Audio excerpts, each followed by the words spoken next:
Vocabolario della casa. Lavori domestici.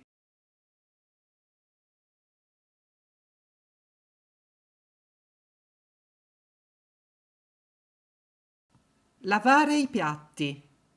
Dopo pranzo lavo sempre i piatti.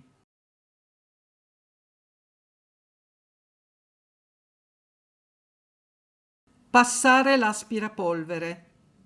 Passo l'aspirapolvere ogni giorno.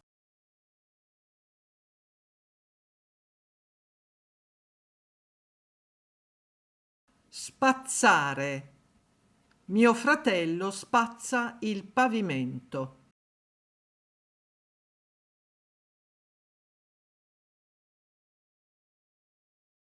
Lavare il pavimento. Lavo il pavimento della cucina.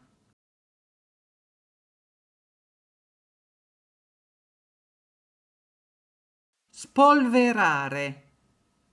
Oggi spolvero il soggiorno.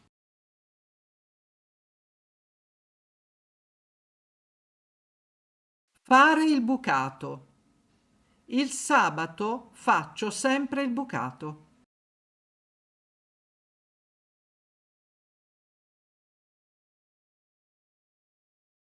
Stendere il bucato.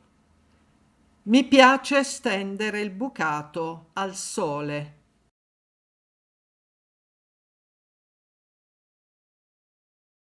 Cucinare. Cucino sempre piatti leggeri.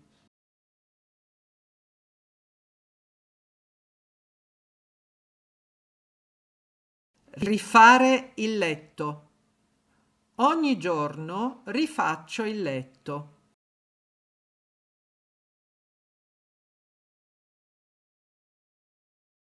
Lavare o pulire i vetri.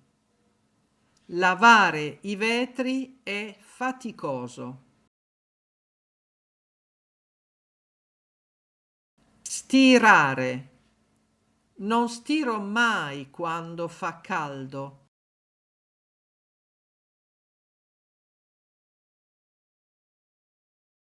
Pulire, lavare il bagno.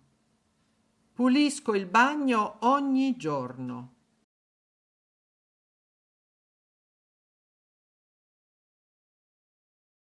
Riordinare. Mettere in ordine. Devo mettere in ordine la stanza. Portare fuori la spazzatura. La sera porto fuori la spazzatura.